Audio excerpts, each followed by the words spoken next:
Quem veio buscar uma bênção hoje? Uau! Então tá. O tema da mensagem de hoje é transformando derrotas em vitórias. E deixa eu fazer uma pergunta para você. Será que Deus permite derrotas na nossa vida? Será que Deus permite derrotas na nossa vida? Deixa eu abrir um parênteses aqui, gente. Deixa eu cumprimentar a nossa galera da Libras aqui, os nossos surdos.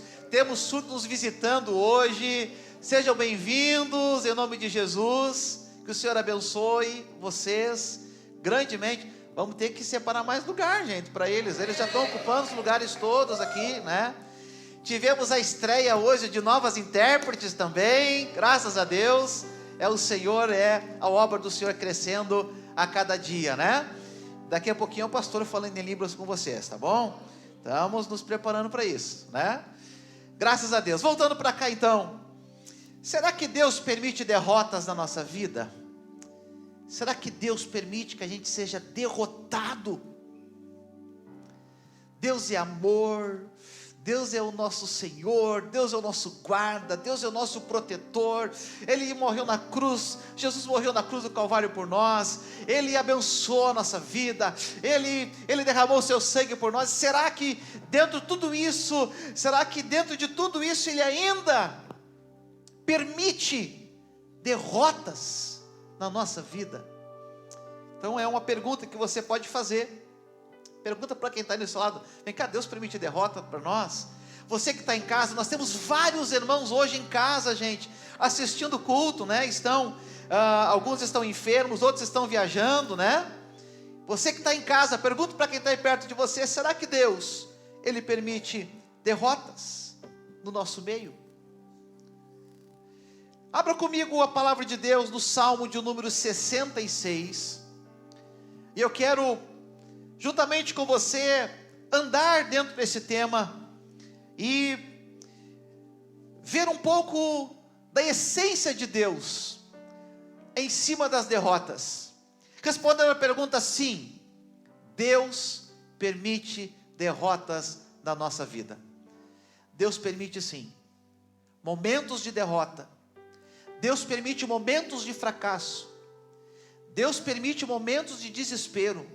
Pastor, Deus permite? Vamos ver, vamos lá. Salmo número 66, versículo 10 e até o 12, mas vamos ler o 10 primeiro. O que diz antes da vírgula? Pois tu, ó, vamos dizer junto? Pois tu, ó Deus, tu Deus, és tu Deus, pois tu, ó Deus, que fique bem frisado isso, pois tu, ó Deus, nos submeteste à prova, e nos refinaste como a prata, fizeste-nos cair numa armadilha, e sobre nossas costas puseste fardos, deixaste que os inimigos cavalgassem sobre a nossa cabeça. Passamos pelo fogo e pela água, mas um lugar de fartura nos trouxe. Deixa eu fazer a pergunta: Deus permite derrotas? Alguns já mudaram a opinião agora, mas eu acho muito interessante que o texto deixa muito claro que é Deus. Ele diz: pois tu, Deus. Ele não é Deus não está aqui entre linhas. Deus está sendo aqui um agente desse texto. O salmista está dizendo: tu, Senhor, tu, meu Deus, és tu, Senhor, que estás nos submetendo à prova. Tu estás nos refinando no fogo, és tu. Refinando como prata. Como é que se refina prata, gente? No fogo. Tem outro jeito de refinar prata não ser no fogo? Você bota a prata no fogo, vai refinando ela. Ele está dizendo: tu estás nos refinando como se refina a prata. Ou seja, tu está nos passando no fogo. Tu, Senhor, está nos passando no fogo. Ele está dizendo: tu, Senhor, criou armadilhas para nós cairmos. Tu, Senhor, fez aqueles buracos, colocou folha em cima, para quando nós viéssemos, caíssemos e ficássemos ali presos. Tu, Senhor, montou aquelas armadilhas, para quando pisássemos, elas agarrarem nossos pés. Tu, Senhor, Tu tem feito armadilhas para nós. Tu, Senhor, tem colocado fardos pesados sobre nós. Nós vamos ver Jesus dizendo: o meu fardo é leve. Mas aqui tem um parênteses de Deus, aqui tem uma exceção de Deus, e Deus, Ele não está deixando o fardo ser leve, pelo contrário, Ele está colocando sobre o povo um fardo pesado. Ele está dizendo: os inimigos estão cavalgando sobre a nossa cabeça. Ou seja, os inimigos estão triunfando sobre nós, estão nos humilhando, os inimigos estão tendo vitórias sobre a nossa vida, os inimigos estão nos vencendo, os inimigos estão nos ganhando, os inimigos estão nos colocando por terra. É isso que o salmista ele está dizendo. O salmista está falando de uma fase extremamente ruim em que o povo de Israel está passando. Uma fase em que o povo se afasta de Deus, uma fase em que o povo não escuta a Deus, uma fase em que o povo não faz aquilo que Deus manda fazer. E o que Deus faz? Deus então, através da sua grande essência, do seu grande poder, Ele fala com o povo não ouve. Ele usa o profeta fala, o povo não ouve. O povo faz aquilo que desagrada a Deus, adora outros deuses. Então Deus permite. Aqui não é uma permissão, aqui é o próprio Deus colocando a mão sobre o povo e levando eles à derrota, colocando coisas pesadas, permitindo o inimigo cavalgar sobre as suas cabeças. O próprio Deus colocando eles sobre o fogo, o próprio Deus colocando fardos pesados sobre eles. Será que nós estamos prontos para suportar uma fase ruim na nossa vida? Será que nós estamos preparados para suportarmos uma fase não de bênção?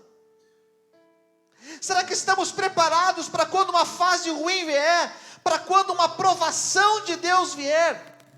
Ei, será que nós suportamos uma prova de Deus?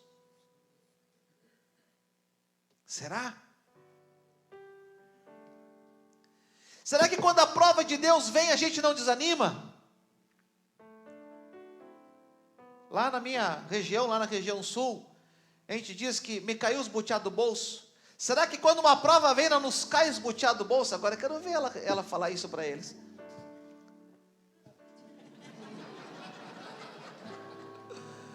Eu coloco eles em cada fria, né? Será que nós estamos preparados para suportar uma prova vinda do próprio Deus?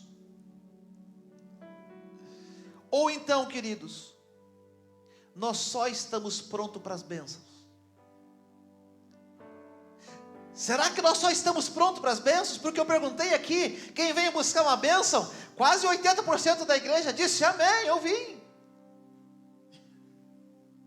Se eu tivesse perguntado, alguém veio buscar uma derrota, eu tenho certeza que seria um som na igreja: misericórdia, está amarrado, Deus defenda. Que nem falava a vovó, Deus defenda. Não duvido de alguém fazer até o sinal da cruz aí no meio. Não, derrota não, pastor, esse negócio aí, cruzar os dedos, sai, né? Mas nós viemos buscar uma bênção. Nós estamos preparados para a bênção, pastor Isaías.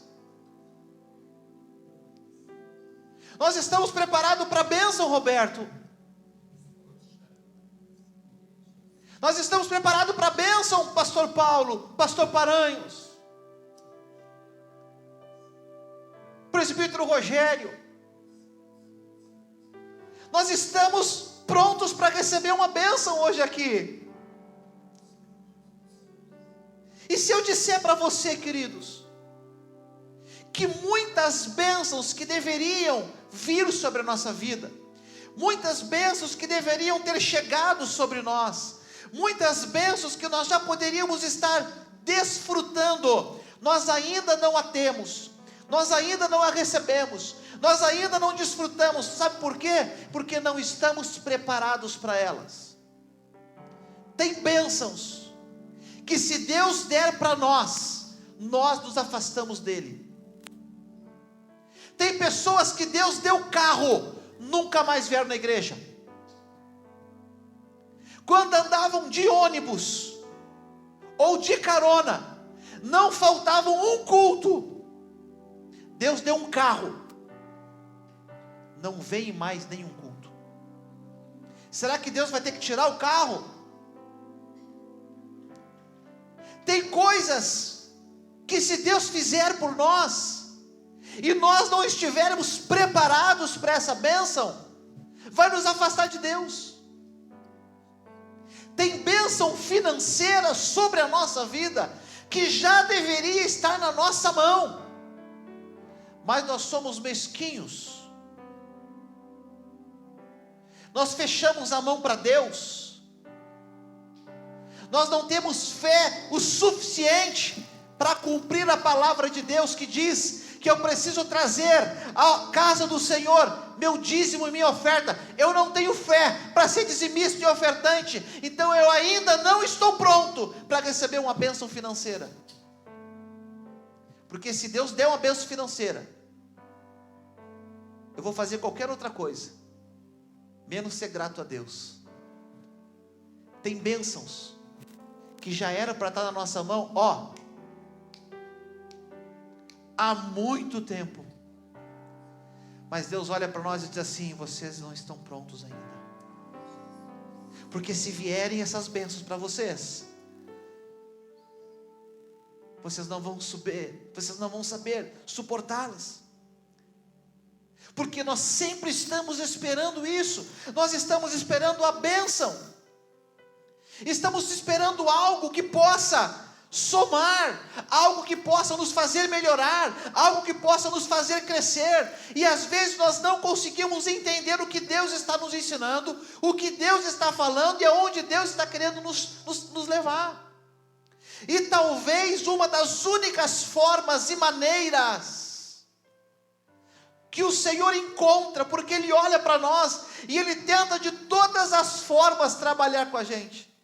Ele usa o profeta, Ele usa o pastor, Ele usa a palavra, Ele usa o louvor, mas a gente não escuta Ele, a gente não ouve Ele. Talvez a única forma que Deus consegue às vezes se comunicar com alguns de nós é através das lutas, é através das derrotas, é através da enfermidade, é através do problema financeiro. Talvez é a única forma, talvez é a única linguagem que às vezes nós conseguimos entender. Quando Ele permite o inimigo tocar em algo na nossa vida. Só que nós precisamos ter um discernimento de Deus. Nós precisamos parar e discernir se isso que eu estou passando, se esse problema, se essa derrota, se essa luta, se essa dificuldade, se essa enfermidade, é Deus trabalhando em mim, ou é o inimigo se lançando na minha vida. O mais fácil é dizer que é o inimigo. É mais fácil jogar o lixo no lixo, né? Não, é o inimigo, pastor, que está se levantando contra a minha vida.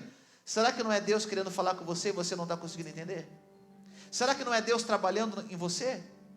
Sempre quando algo dá errado, irmãos, não é assim? Deu errado, é o diabo. Pastor, o inimigo se lançou. Cadê o Mike? O inimigo se lançou, pastor, bati o carro. Cadê o Rafa? Vocês também, né? Pessoal do louvor, vou ungir eles aqui, irmão. Para de bater carro, essa galera do louvor. Ah, pastor, foi o inimigo que se lançou, se atravessou na minha frente. Inimigo de aço. Estou dando um exemplo dos nossos amados aqui. Pastor, o inimigo se lançou lá em casa, o inimigo se lançou lá no trabalho, o inimigo se lançou lá na escola, o inimigo se lançou, pastor, no meu casamento, o inimigo fez, e nós dissemos que tudo na nossa vida é o inimigo. Às vezes Deus está trabalhando na gente, e nós estamos fazendo o quê? Pegando o trabalho de Deus e dando a glória para o inimigo, porque o inimigo ele tem prazer em fazer as coisas erradas, ele tem prazer em atrapalhar, ele tem prazer, o diabo tem prazer de estragar a sua vida. E quando as coisas dão errada, e você não consegue entender que é Deus, você entende que é o diabo, você está dando louvor para o diabo. Olha, você está conseguindo estragar minha vida, ô capeta infeliz, você está conseguindo. Deus está querendo trabalhar com a gente, Deus está falando com a gente, nós não estamos ouvindo, Deus está trabalhando no nosso coração, querendo trabalhar no nosso coração, nós não estamos conseguindo escutar aquilo que Deus está falando, e a gente louva quem? Quem não deve ser louvado, quem não deve ser adorado. Sempre que algo dá errado, nós falamos, o diabo agiu, pastor, o diabo está furioso, pastor, o diabo se levantou, pastor, o capeta, o capiroto, o sete pele, o tranca-rua, esse pastor, esse aí, se atravessou na minha frente. Você precisa ter o discernimento. Será que toda prova que vem sobre nós é o inimigo? Será? Vamos olhar para a Bíblia, gente, um pouquinho. Vamos olhar para a palavra um pouquinho. Jó, tadinho do Jó. Jó capítulo 1, versículo 6. Lê comigo isso aqui. Jó 1, 6. Coitado desse homem, gente. Mas vamos ver lá. Uma hora vai aparecer ali. Apareceu. Certo dia os anjos vieram apresentar-se a quem? Ao Senhor. Os anjos vieram se apresentar ao Senhor. E Satanás também veio com eles, ok? Satanás estava lá junto. Foi lá. O Senhor disse a Satanás. Quem é que disse? Senhor. Ok. De onde você veio? Satanás respondeu ao Senhor. De perambular pela terra, andar por lá. Fui lá dar uma volta na terra. Fui ver como é que estão as coisas por lá. Fui lá olhar as obras das tuas mãos, né? Escuta. Deus chamou o diabo para a conversa. Não foi o diabo, não. Deus chamou o diabo e pergunta: de onde é que tu vem? Vem cá, onde é que tu estava? Vamos lá adiante?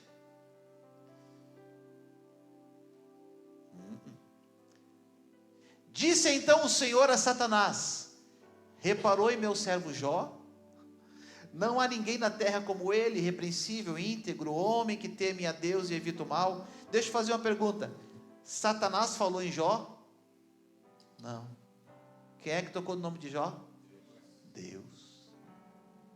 Que culpa Satanás tem? Não sou o advogado dele, viu? Porque se eu fosse, eu condenaria. Mas Satanás não trouxe Jó para a conversa. Foi Deus. Foi Deus que disse: tu viu Jó lá na terra? Tu veio da terra agora? Vim. Tu olhou Jó lá? Sim. O homem reto, íntegro, temente a Deus, tu dá tudo para ele, tu faz tudo por ele. Foi Deus, irmãos.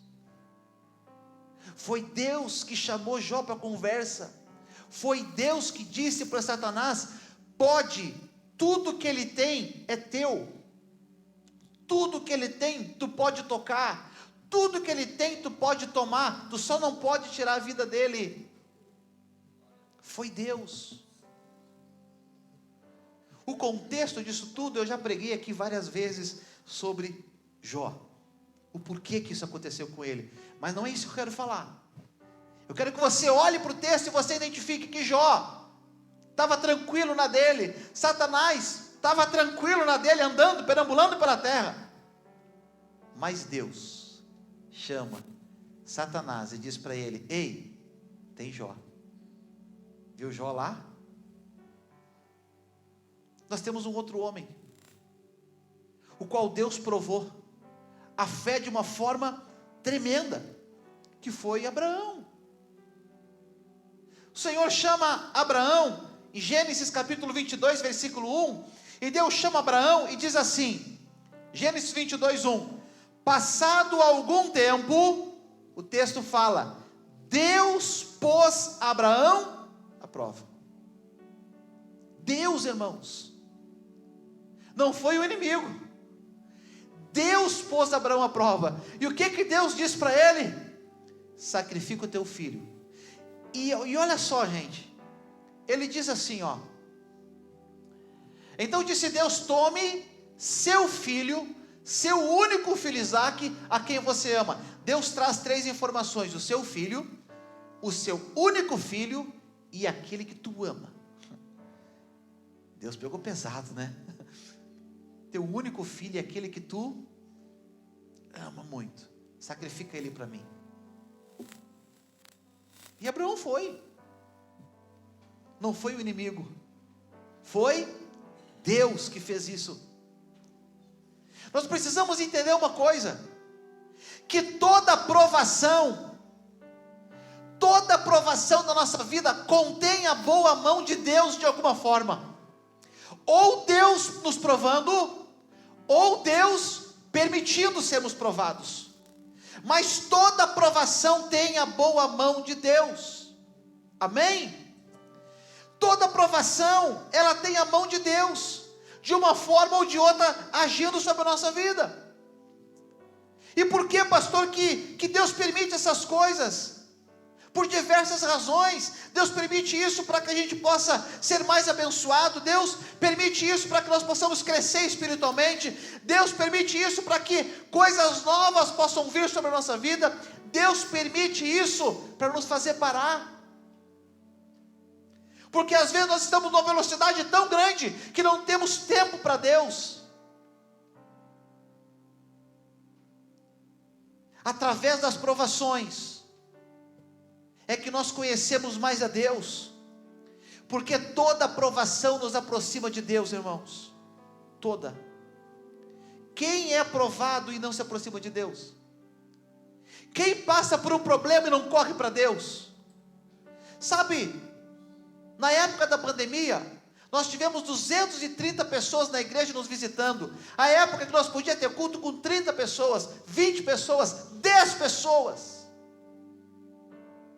Foi a época que as pessoas mais correram para Deus. A igreja está liberada. Cadê elas? Onde estão? Onde é que estão essas 270 pessoas que visitaram a igreja? Que quando nós abrimos a lista lá no WhatsApp, elas desesperadamente, pastor, coloca o meu nome, olha, não tem mais horário para o culto das 3, pastor, eu preciso num culto, desespero, eu preciso, por favor, pastor, olha, não tem mais horário para o das 5, não tem mais horário para o das 7. Eu me lembro que teve um dia que nós tivemos que fazer um culto até as 8 da noite, foram 5 cultos naquele dia. E as pessoas queriam, porque queriam, eu preciso ir para a igreja, eu tenho que ir para a igreja, eu quero ir lá na igreja, e não podia vir, todo mundo de máscara, era álcool gel para tudo que é lado, era tudo aberto, e as pessoas corriam para Deus, num dos piores momentos, no momento de medo. Então é sinal que o medo faz as pessoas buscarem a Deus, as provações fazem as pessoas buscarem a Deus, mas agora, irmão, está tudo bem. A gente pode vir na igreja. E onde é que estamos?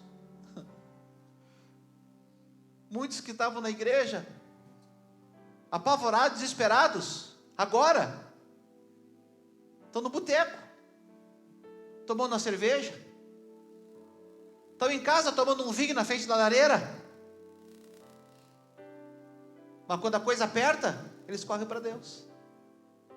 Aí eu pergunto, será que não é Deus que deixa as coisas apertadas sempre? Você faça a sua conta aí. Eu entendo, irmãos, que Abraão e Jó são exceções. Eu acredito, tá, que as provações que eles sofreram são provações que estão acima da capacidade minha e sua de suportar. Eu acho que nós não conseguiríamos suportar aquilo que Jó suportou. Eu acho que não. Eu acho que a provação de Jó foi algo tão de Deus, que Deus capacitou Jó para suportar aquilo. Porque na provação de Jó, Deus permitiu Satanás, o próprio, mexer com ele. Eu acredito que Deus colocou algo sobre Jó, dando uma fortaleza sobre Jó, que eu acho que eu e você não teríamos. Nós teríamos se arrebentado antes. A gente não teria suportado. Só tem uma coisa: a palavra de Deus diz que não vem sobre nós provação maior do que eu e você não possamos suportar. A provação que nós passamos, estamos passando ou vamos passar, é o limite que nós conseguimos. Deus conhece o teu limite. Deus conhece o seu limite. Amém? Por que Deus permite derrotas e provações na nossa vida, gente? Por quê? Vamos ver algumas. Primeira delas, por que Deus permite derrotas na nossa vida? Porque nós demoramos muito para reconhecer as nossas limitações. A gente demora muito para reconhecer Deus. A gente demora muito para reconhecer que a gente precisa de Deus. A gente demora muito para reconhecer que tudo é dele. A gente demora muito para reconhecer que é Ele que está dando, que é Ele que está fazendo, que é Ele que está nos guardando. Então Deus nos mostra que nós somos limitados, não somos ilimitados. Nós somos limitados, há limites em nós. Deus às vezes Ele nos mostra que nós somos limitados. Deus nos mostra que nós não temos o domínio das coisas nas nossas mãos. Deus deixa claro para nós que nós sempre, escute, sempre vamos precisar dEle.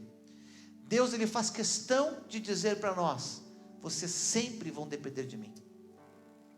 Sempre. E Ele nos ensina isso. Ele nos mostra isso. Mateus capítulo 14, vamos ler lá, em versículo 28, tem um exemplo fantástico, aonde Pedro passa uma experiência com Jesus tremenda. O Senhor disse para Pedro, Senhor, disse Pedro, se és tu, manda-me ir ao teu encontro sobre as águas. Venha, respondeu Jesus. Então Pedro saiu do barco, andou sobre a água e foi na direção de Jesus. Gente, Pedro olha, é tu, Jesus? Se é tu, manda eu caminhar aí. Pode vir. Pedro caminhou na água.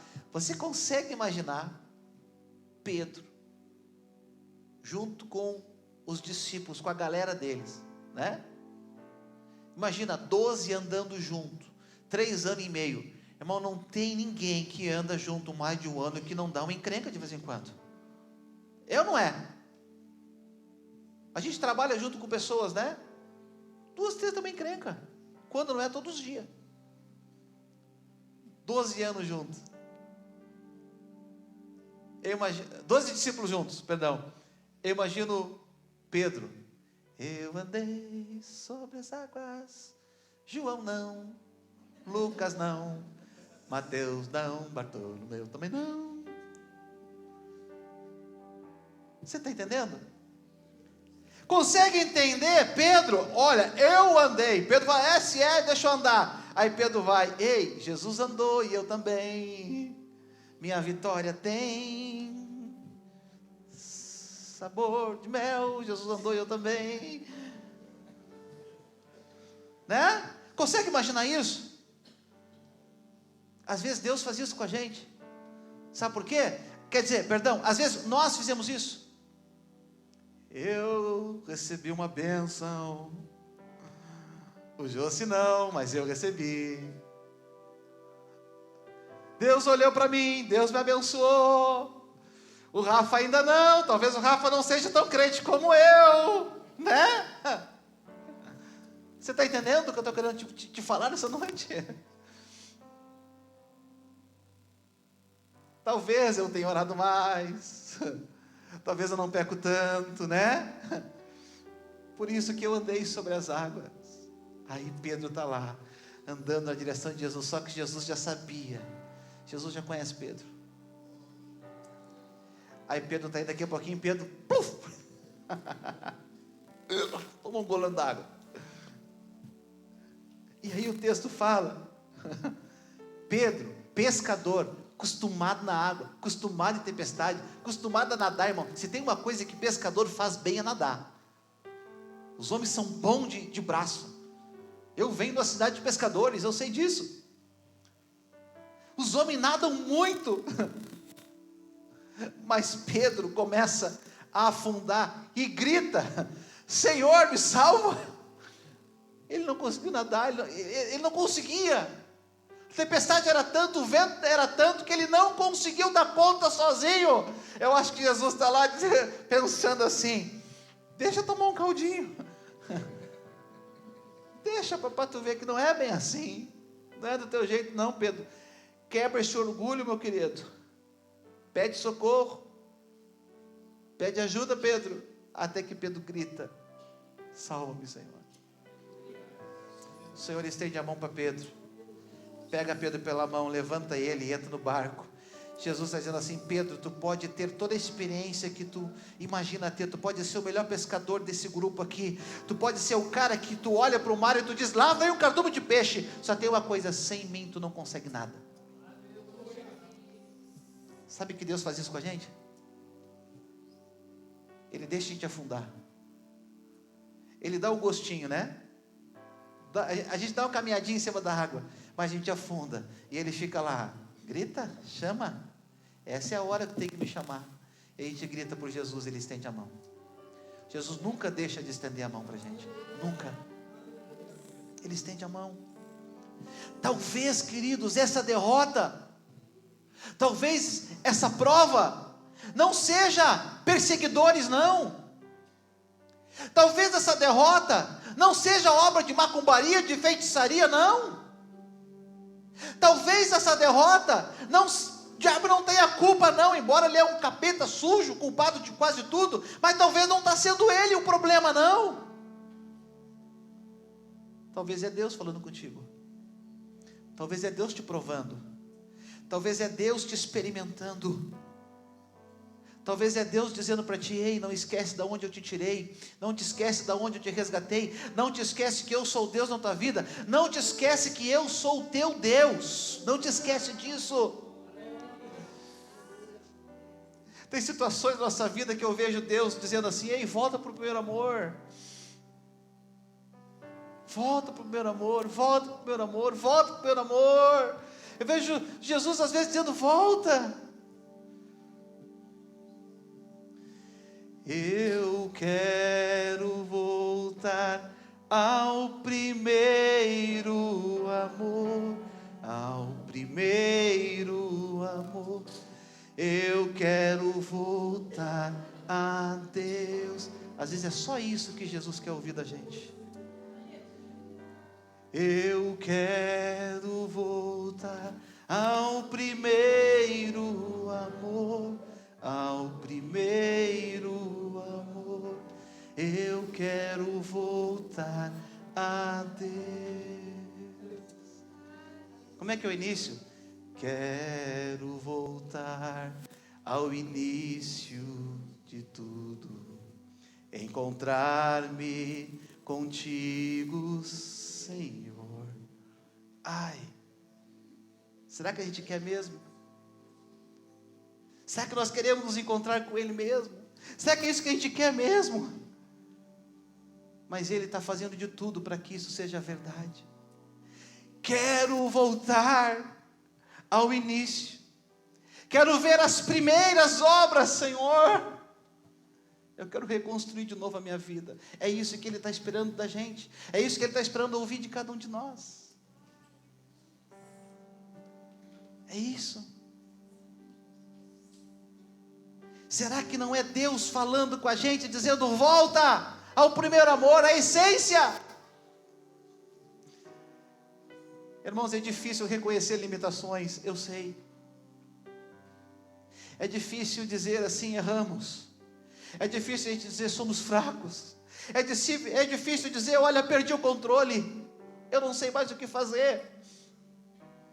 Eu não sei mais para onde ir, eu não sei mais quem procurar, eu não sei mais para quem pedir ajuda. É difícil reconhecer isso, mas talvez Deus está permitindo isso para que você corra para Ele nessa noite, e somente para Ele. É isso que Ele está dizendo, é isso que Ele quer ouvir de nós. A gente cai dentro d'água, a gente cai no mar, Ele está lá olhando para nós. Ele já podia de imediato pegar Pedro, mas não, Ele espera Pedro gritar, Ele espera Pedro dizer, ei Senhor, sem Ti eu não consigo, me ajuda, me tira daqui. Às vezes Ele está esperando isso, a gente está lá se afogando, e Ele está esperando a gente dizer, Senhor, me ajuda. Eu reconheço, Senhor, que eu não sou nada, e que eu preciso de Ti. Aleluia, graças a Deus. Às vezes demoramos muito para reconhecer as nossas limitações, muito. Segunda coisa, porque Deus permite derrotas. Deus permite derrotas para nos, Deus permite derrotas na nossa vida para nos humilhar e nos trazer de volta para o propósito dEle. Às vezes, irmãos, nós estamos muito altos. Às vezes nós estamos num nível muito alto. Isso é muito perigoso. É um grande perigo quando eu estou acima. Eu estou acima. Já contei para você um exemplo de um colega. Nós fazíamos seminário juntos. Fomos pregar numa congregação. E ele chegou lá parecendo o Jim Swagger. Ele chegou lá parecendo o Billy Graham. Vou pregar. Subiu no altar, a paz do Senhor, irmãos, que fogo para cá e fogo para lá. Ele começa a pregar a gente. Não sai nada. Gaguejou, se perdeu do esboço, não sabia o texto que tinha que ler. Falou 5 minutos, fez uma oração, entregou o microfone. Pastor Ivo sentado no primeiro banco e eu atrás, só de butuca, só ouvindo. Ele desce, Pastor Ivo pega ele do braço e diz assim: se você tivesse subido como você desceu, você teria descido como você subiu. Tu subiu muito alto. Se tu tivesse subido humilde, Deus tinha te erguido, Deus tinha te levantado. Porque Deus abate o humilde, Deus abate o soberbo, mas Ele dá graça ao humilde. Aquele moço baixou a cabeça e eu atrás assim, eu disse, pá, por essa. Mas eu aprendi a nunca subir meio alto aqui em cima, gente. Sempre quando eu subo aqui em cima, eu subo meio baixinho, porque se eu subir aqui meio alto, Ele me derruba. Cuidado quando a gente está meio alto, gente. A Bíblia nos fala a história de um rei de Israel chamado Manassés. Esse rei, ele fez coisas, gente. O seu pai Ezequias, ele simplesmente arruma. Ele tira os postes ídolos, ele desmancha de cima dos montes os altares sagrados. Ele traz novamente a adoração para dentro de Israel.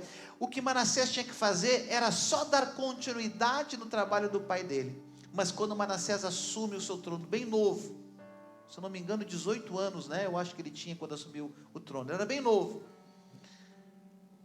A Bíblia fala que Manassés afastou o povo de Israel de Deus, distanciou o povo de Deus.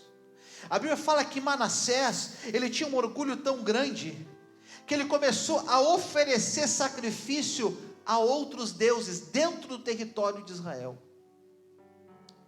A Bíblia fala que Manassés colocou imagens de outros deuses dentro do templo que o Senhor tinha dito: eu vou permanecer nesse templo para sempre.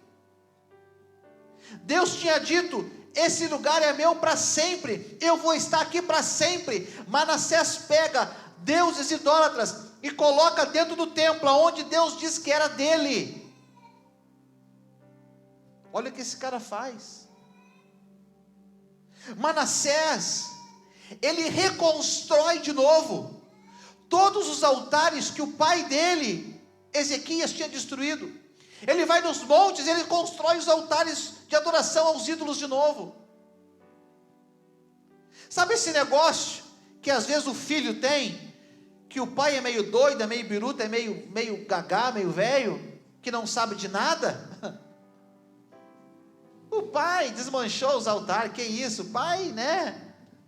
Ele desfez tudo que o pai dele fez. Ele desconstruiu tudo aquilo que o pai construiu. Posso abrir um parênteses aqui? Posso? A Bíblia diz: honra teu pai e tua mãe para que te vá bem e se prolongue teus dias na terra. É Bíblia. Fecha parênteses. Às vezes Deus dá uma direção para a gente diz: não, isso não é de Deus não, o pai está velho. Eu me lembro que uma vez, meu pai era pastor da igreja de Rio Grande, e eu atendia uma congregação,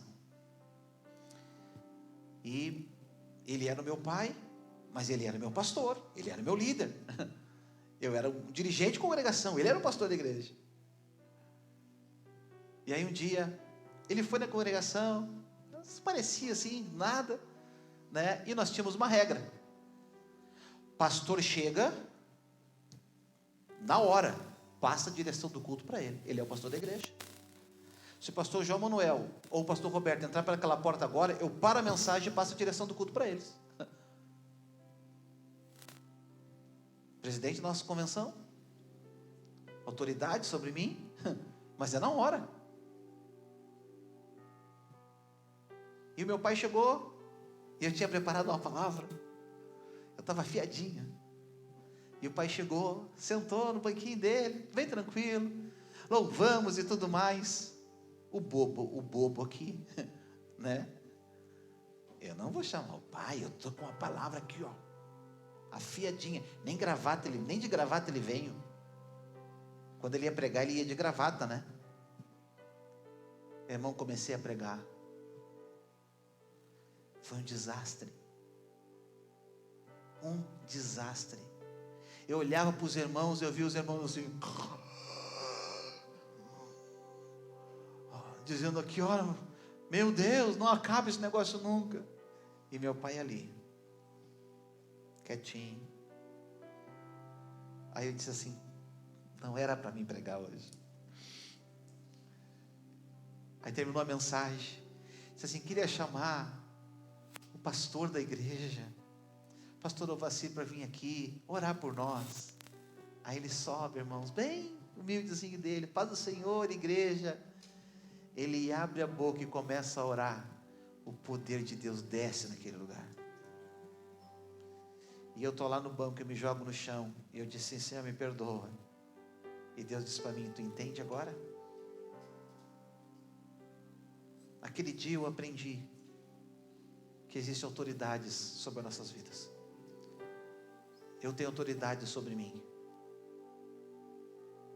que eu levanto o telefone e às vezes eu digo: o que eu faço? E eles dizem: faze assim, e eu faço, eu obedeço, às vezes contra a minha vontade. Olha, eu não concordo com isso. Não, olha, pastor, não é o que eu faria, mas eu vou fazer assim, porque eu vou obedecer a sua palavra, e Deus sempre me honra. Manassés não deu importância para aquilo que o pai fez, pelo contrário, ele desfez tudo. E o pior de tudo isso, sabe o que esse camarada fez? Ele teve a capacidade, gente, de sacrificar os seus filhos no fogo a outros deuses. Sério, ele pegou os seus filhos e lançou no fogo, e ofereceu os seus filhos queimados no fogo a outros deuses. Será que Deus estava no meio desse povo? Será que Deus estava no meio de Israel? A derrota sobre Manassés veio, gente. A derrota sobre Manassés chegou imediatamente. 2 Crônicas capítulo 30 e 33. Abra aí sua Bíblia. 2 Manassés capítulo 30. 2 Crônicas. 2 Manassés, nem apócrifo, pseudopígrafo né? Não, nenhum deles. É um livro que eu inventei agora. 2 Crônicas 33, 9. Vamos ler? Olha só, gente. Manassés, porém, desencaminhou Judá e o povo de Jerusalém, ao ponto de fazerem pior do que as nações que o Senhor havia destruído diante dos israelitas. Lembram? Que o povo vem destruindo todas as nações, eliminando todos os postes ídolos, eliminando todos os idólatras. Esse cara fez pior do que as nações faziam. O Senhor falou a Manassés e ao seu povo, mas não lhe deram atenção. Deus falou com eles? Sim ou não? Deus fala com você também. Deus fala com você através do culto. Deus fala com você através do pregador que está aqui. Deus fala a você através de um louvor. Deus fala através do Espírito Santo que está dentro de você. Deus fala com a igreja. Mas a gente às vezes não escuta. É ou não é? O Senhor falou a Manassés e ao seu povo, mas ninguém deu ouvidos para ele. Vamos lá adiante? Por isso o Senhor enviou contra eles os comandantes dos exércitos do rei da Síria, os quais prenderam Manassés, colocaram-lhe um gancho no nariz e algemas de bronze e o levaram para a Babilônia. O cara, o rei, o rompante, o maior, sabe o que fazem com ele? Colocam um gancho. Você conhece anzol de pescar? Aquele de pescar, aquela traíra 10 assim. Hein, Saul? Tu que é homem da pescaria. O anzol, irmãos, o peixe vem, abocanha o anzol entra. Só que o anzol não sai, sabe por quê? Porque ele tem uma trava. Quando o anzol volta, ele rasga, ele agarra. Eles colocaram um gancho assim no nariz de Manassés, igual se faz com um animal. Aquilo causa dor. Eu fui dar uma pesquisada aqui, por que desse gancho, o que era esse gancho, qual é o significado desse gancho. Esse gancho era colocado no nariz de escravos desobedientes. Se colocava esse gancho no nariz dos escravos desobedientes, se passava uma corda em torno de todos esses ganchos, e um animal puxava eles como castigo, igual um animal sendo puxado pelo nariz. A dor, o nome disso é domínio através da dor. Manassés não entendeu a voz de Deus. Manassés não ouviu a voz de Deus. Ele só entendeu a linguagem da dor. Colocaram um gancho no nariz dele, gerou dor. Puxaram Manassés como um animal. Colocaram algemas de bronze sobre as suas mãos. Ei, dá para imaginar, gente? Cena, algemadinho aqui, bonitinho, um gancho no nariz, sendo puxado. Humilhação. O texto deixa claro que foi Deus que abateu Manassés. Foi Deus que fez isso. Foi Deus que colocou um gancho no nariz dele, permitiu isso. Para quê? Para mostrar para Manassés que ele não estava na frente de nada, que ele não tinha o domínio de nada. Agora, ele é que nem um animal, igual um animal. Foi assim, através da humilhação e da dor, que Manassés reconheceu que ele estava afastado de Deus. Através da dor, ele reconheceu que ele não ouviu Deus. Versículo 12. Em sua angústia, ele buscou o favor do Senhor, o seu Deus. E aqui diz, humilhou-se muito. Não foi dobrar um joelho, não foi um pedido de perdão qualquer, não foi não. Humilhou-se muito diante de Deus, diante do Deus dos seus antepassados. Quando ele orou, o Senhor o ouviu e atendeu o seu pedido, de forma que o trouxe de volta a Jerusalém e ao seu reino, e assim Manassés reconheceu que o Senhor é Deus. E se você continuar lendo o texto, você vai ver que Manassés destrói os postes ídolos, tira os deuses dentro do templo, traz novamente adoração somente ao Senhor dentro de Israel. Precisava disso? Precisava ser assim? Precisava ser desse jeito? Escuta, queridos, pelo amor que eu tenho por cada um de vocês, não espere chegar ao ponto de colocar enganchos no seu nariz. Não precisamos disso. Não precisamos pagar para ver. É só obedecer o Senhor. Não precisamos passar por essa humilhação, não precisamos passar por isso, a igreja não precisa passar por isso, você não precisa passar por isso, não precisa. Mas quantas vezes somente a dor consegue nos trazer de volta? Às vezes somente a dor que consegue nos salvar, gente. A dor salvou Manassés, foi ou não foi? A dor de um gancho no nariz salvou Manassés.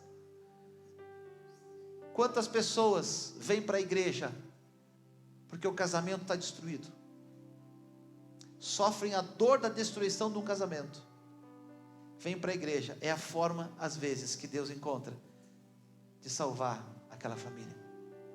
Quantas pessoas que você conhece que o fracasso no casamento trouxe elas para Deus? Muitas. Quantas pessoas que você conhece que o fracasso nas dívidas trouxe ela para Deus?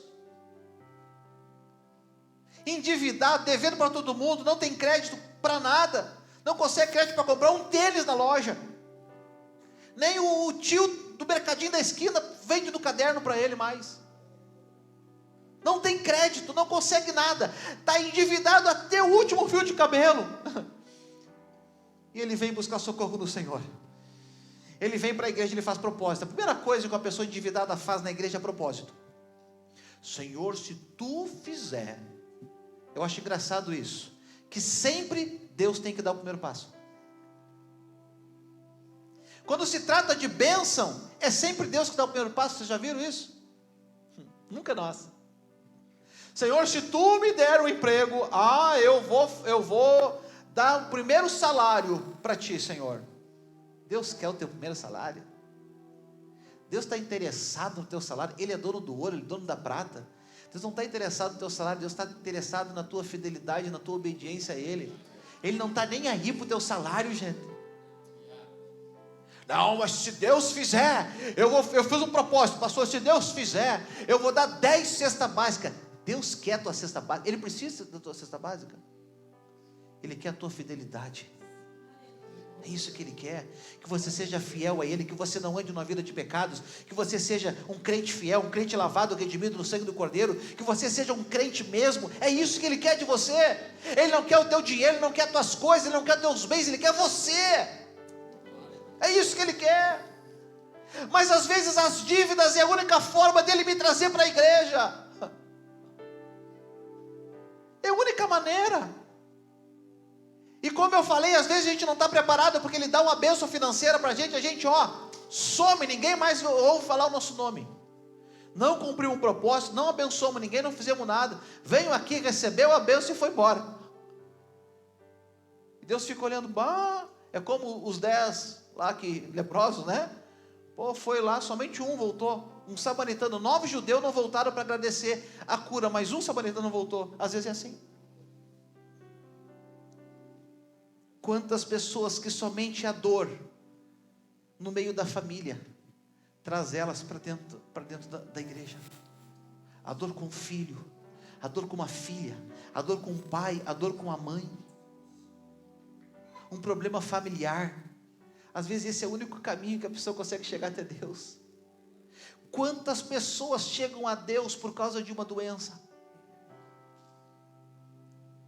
Deus tentou de tudo que é jeito, entregar um panfletinho para você, deixar um convitezinho lá para o culto na sua caixinha do correio.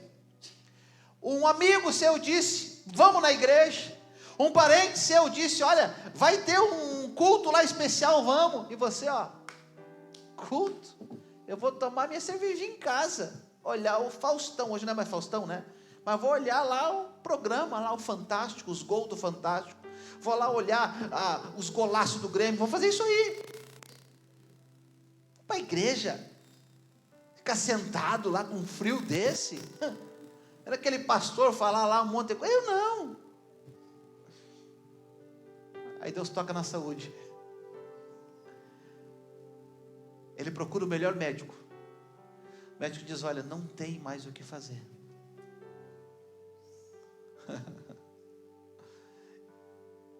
Ele diz assim, prepara a tua família. Talvez tu vai ter que te mudar de casa, porque tu vai precisar de cadeira de roda. Começa a te preparar, porque alguém vai ter que cuidar de você. Né, Felipe? Não tem mais o que fazer. Às vezes somente a dor da enfermidade, da doença, traz alguém para dentro dos caminhos do Senhor. E Deus usa. Por quê? Porque Deus quer salvar. Deus quer salvar. Tem coisas que Deus faz, irmãos, para salvar. Agora só tem um detalhe. Quando nós chegamos na presença de Deus, Ele faz milagres grandes na nossa vida. Deus cura, Deus transforma, Deus faz milagre na nossa vida. Quando a gente busca Deus, Ele vem com milagre, gente. A gente orou aqui alguns domingos atrás. Oramos pela Pietra e oramos pelo Theo, lembra? O Theo está aí. É. Cadê o Theo? Traz o Theo aqui. Não, vai lá, Simone, ajuda. Eu não sabia que o Theo estava aí, gente. Lembra o Theo entubado domingo passado, gente?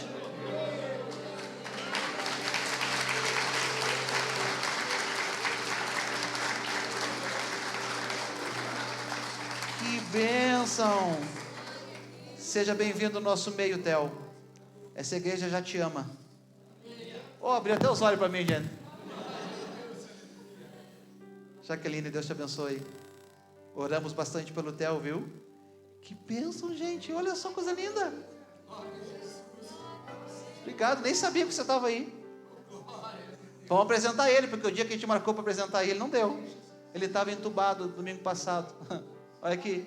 Cadê os tubos, gente? Deus abençoe, Jaque. Olha aí, gente. Nem sabia que ele estava aí. Oramos pelo Theo. Talvez o caminho para ele era outro. Oramos pela Pietra, né? Está em casa, gente, Pietra. Sabe por quê? Porque o nosso Deus faz. Nosso Deus não tem prazer nas nossas derrotas. Nosso Deus não tem prazer em colocar lutas para nós. Nosso Deus não tem prazer em nos ver mal, não. Ele quer nos ver felizes, alegres. Mas tem uma coisa, Ele quer nos ver servindo a Ele. Que bênção. Que feliz eu fiquei agora, gente. 2 Coríntios 4:7. Tem uma palavra sensacional do apóstolo Paulo aqui. 2 Coríntios 4:7 diz assim: mas temos esse tesouro em vasos de barro, para mostrar que esse poder, que a tudo excede, provém de Deus, e não de nós. Não é nós, gente, é Deus. De todos os lados somos pressionados, mas não desanimados. Ficamos perplexos, mas não desesperados. Somos perseguidos, mas não abandonados. Abatidos, mas não destruídos. E trazemos sempre em nosso corpo o morrer de Jesus, para que a vida de Jesus também seja revelada em nosso corpo. Pode vir problema, pode vir luta, pode vir dificuldade, Jesus está com a gente. Tem situação em que Deus deixa claro para todos nós que é Ele que fez, que é Ele que faz. O Theo é um exemplo, é Ele que faz, é Ele que fez. Talvez essa prova, irmão, talvez essa luta, talvez essa dificuldade, é Deus quem fez. E eu vou para a última, rapidamente, que o horário já foi. Terceira, todos nós, preste atenção nisso, precisamos passar por um processo, pelo processo da autópsia. Agora o homem pirou de vez. Todos nós precisamos passar pelo processo da autópsia. Autópsia, consegue traduzir isso tranquilo? Autópsia significa ver a si mesmo. A palavra autópsia significa realizar uma inspeção pessoal. Esse é o significado da palavra autópsia. Realizar uma inspeção pessoal. Nós precisamos fazer uma autópsia em nós, gente. Nós precisamos realizar uma inspeção pessoal em nós. Inspecionar a nossa vida. Quantas vezes você já parou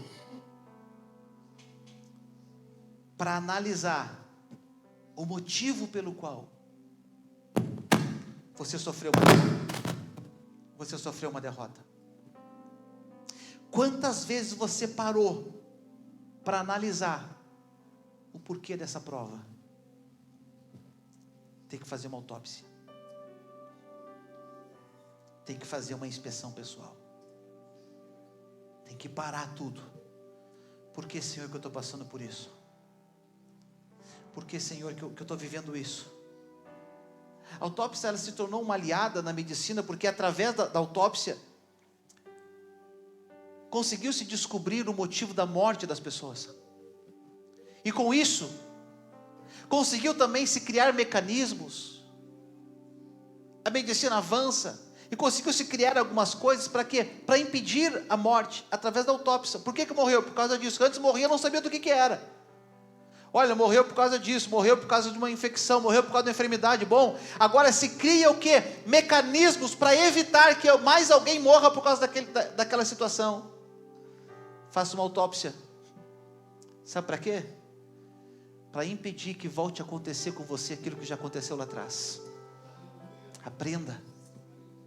Aprenda. Faça uma inspeção na sua vida. Faça uma inspeção em você. Faça uma inspeção em você e veja o porquê das derrotas, o porquê das lutas, o porquê dos problemas. E crie uma vacina espiritual para que você não caia neles de novo. Para que você não sofra eles de novo. Se previna. Aprenda com o Senhor. Irmãos, quando há vitórias, todos observam os troféus. Quando a gente ganha alguma coisa, a gente levanta o troféu, né? Quando um time ganha um título, o que ele faz? Ele levanta um troféu. Tem time no Rio Grande do Sul que está acostumado a levantar troféu, mas tem outros que não levantam um troféu há muito tempo. Mas quando a gente levanta o troféu, todo mundo vê, não é? Ganhou. Quando levantamos um troféu, o que os jogadores fazem? Correm para a torcida. Todo mundo festeja quando há uma vitória. Mas quem festeja com você quando há uma derrota? Numa corrida de Fórmula 1, os 3 primeiros estão lá em cima. Champanhe para cá, champanhe no povo. E os outros que perderam estão aonde? Foram para o boxe, foram para o telho, sumiram. O que está em evidência é as vitórias. Mas quando temos derrotas, a gente fica sozinho. Tem muita gente que na hora da vitória chega para a gente: Tu é o cara, tu é bom mesmo, tu consegue, é tu mesmo. Mas na hora da derrota, você se encontra sozinho. O texto que nós lemos no início diz que foi Deus que submeteu aquele povo à prova. Foi Deus que refinou eles como prata. Foi Deus que fez eles caírem em armadilhas. Foi Deus que colocou fardos sobre as suas costas. Foi Deus que permitiu os inimigos cavalgarem sobre as suas cabeças. Deus permitiu isso. Mas o texto termina, gente, dizendo o quê? O que o texto termina falando? Salmo 66, versículo 12, o finalzinho dele termina dizendo assim: mas a um lugar de fartura tu nos trouxe. Foi difícil, Senhor, tu fez tudo isso com a gente, só que no final tu nos levou para um lugar de fartura. Há um lugar no Senhor para nós. Há um lugar, irmãos. Há um lugar que Deus tem preparado para mim e para você, que não precisamos passar por derrotas, que não precisamos passar por sofrimentos, que não precisamos passar por angústias. Sabe aonde é esse lugar? É no Senhor. Aleluia. É nele. Há um lugar preparado do Senhor para cada um de nós. Esse lugar não é lugar de derrota. Esse lugar não é lugar de fracasso. Esse lugar não é lugar de perdas. Não, esse lugar é um lugar de vitórias. Esse lugar é nos braços do Senhor. Esse lugar é nos braços do Pai. Nessa noite o Senhor está aqui nesse lugar dizendo: ei, eu não te chamei para um lugar de derrota, eu não te chamei para um lugar de fracasso, eu não te chamei para viver na luta, na dificuldade. Não, eu te chamei para estar comigo, para estar junto de mim, porque junto comigo tem vitória, tem bênção, tem levantar troféu o dia inteiro. Há um lugar do Senhor para cada um de nós. Aleluia.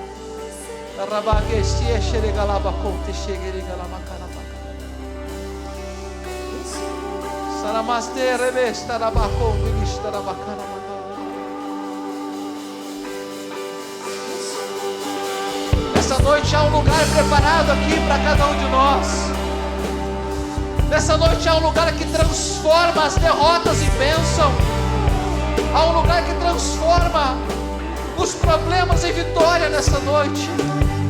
E se você quiser, esse lugar é se aproximando do Senhor mais ainda, é estando mais perto dele ainda, é estando mais próximo dele ainda, é estando mais junto dele ainda.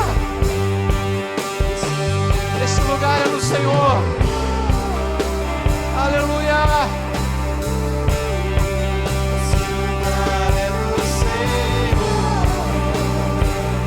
Senhor, em ti, esse lugar é do Senhor,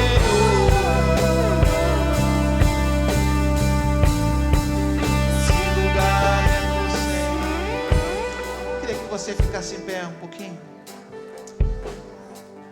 Deixa eu fazer um convite para você nessa noite. Deus está nesse lugar, irmãos, com todo o amor e poder dele,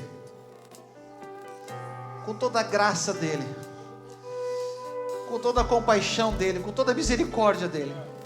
Ele está nesse lugar nessa noite. Ele está aqui dizendo para cada um de nós: vem para mim, anda comigo, depende de mim. É isso que ele está fazendo hoje aqui com a gente. Eu não sei você, mas talvez eu precise me render aos pés de Jesus nessa noite e dizer: Senhor, eu preciso voltar para esse lugar, para perto de Ti. Eu preciso estar mais perto de Ti, Senhor. Às vezes eu dou umas rateadas, às vezes meu pensamento vai lá, às vezes eu acho que posso, mas eu quero voltar de novo, Senhor. Voltar para Ti, porque não tem outro lugar a não ser a Ti, Senhor.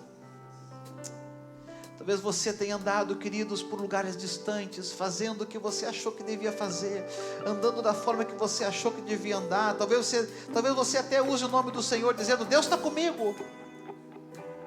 talvez é um caminho longe de Deus. Mas nessa noite o Senhor está dizendo: ei, volta para mim, volta para perto de mim, volta para junto de mim. Se você quiser sair do seu lugar e vir aqui se prostrar na frente, diante do Senhor, você pode fazer isso. Se não, você pode ficar no seu lugar mesmo.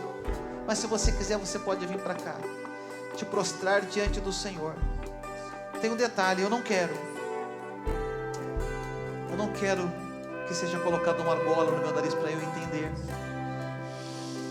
Eu não quero que seja colocado uma argola no meu nariz para que eu possa entender que não há outro lugar melhor do que ir diante dos pés do Senhor.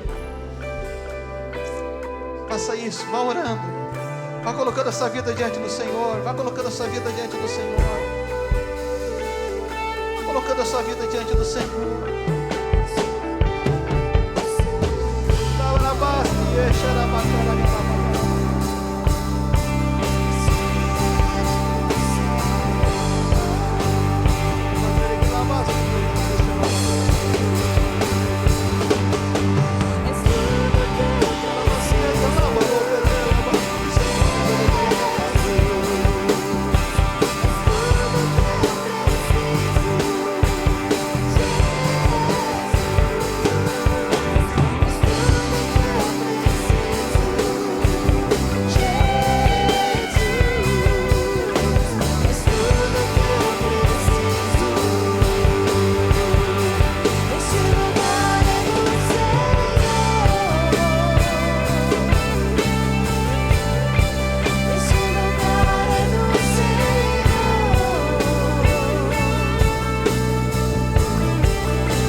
Transforma, Senhor, vidas aqui nessa noite. Transforma as pessoas aqui nessa noite. Entra nesse coração, Senhor, nessa noite. Entra nessa casa, Senhor, nessa noite. Entra nessa família, Senhor, nessa noite. coração. Enche esse ministério, Senhor. Transforma essa pessoa agora, meu Deus. Entra com cura, Senhor, transformando, meu Pai. Vem tirando a dor, vem tirando o sofrimento. Vem, Senhor, aliviando as provas. Vem, Senhor. Vem, Senhor. Vem, Senhor.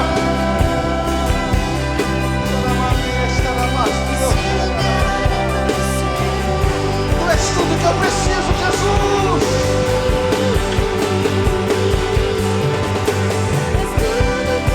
Aleluia. Aleluia. Diga bem forte, tu és tudo que eu preciso. Tu és tudo que eu preciso. Tu és tudo que eu preciso, Jesus.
Mas nessa noite nós estamos no Senhor Jesus.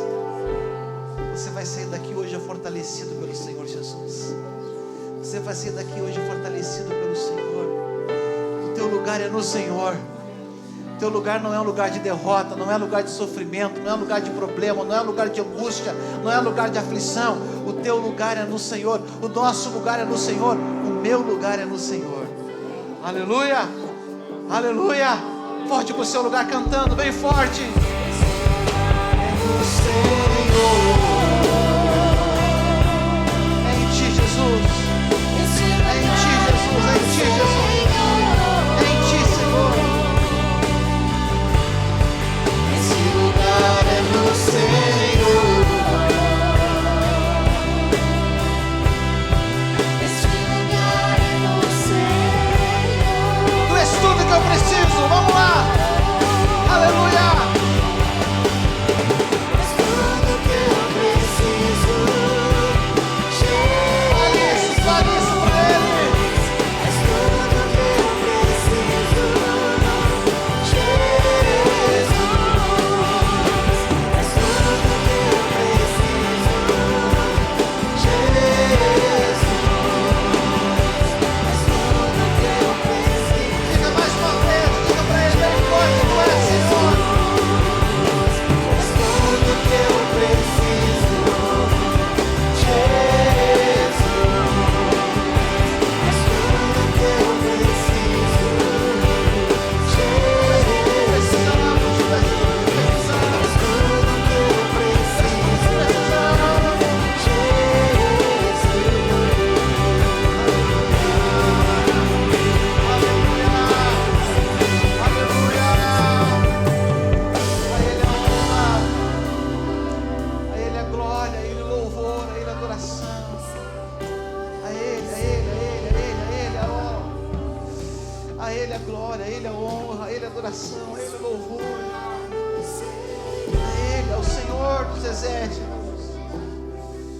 Ao grande Deus, ao grande eu sou.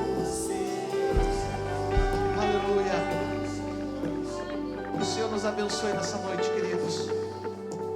Que a bênção e a graça dele seja derramada sobre a nossa vida. Se você entrou aqui com problemas, com dificuldades, com derrotas, com batalhas, você está saindo daqui com o Senhor nessa noite. Diga assim comigo: Senhor. Você tem que dizer isso com convicção. Diga assim: Senhor, eu comecei a entender que não é eu, não é a minha força, não é a minha inteligência, não é a minha vontade, és Tu.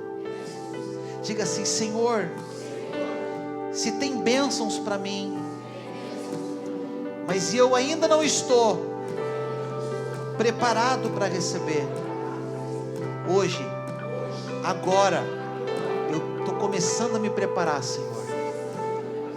Pode começar a mandar as bênçãos que tem preparada para mim, porque quando elas chegarem até mim, eu vou saber que elas vieram de Ti, não a minha força, não a minha vontade, mas a Tua, a Tua, a Tua, a Tua, a Tua, a Tua.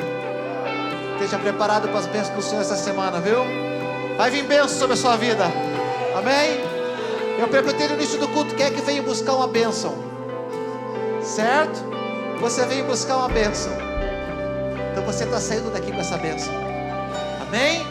Leva essa bênção para sua casa, para sua família, em nome de Jesus. Beijo no teu coração, Deus te abençoe. Quarta-feira, quem puder estar aqui, quem não puder, domingo que vem, 18 horas. Deus abençoe, a paz do Senhor Jesus.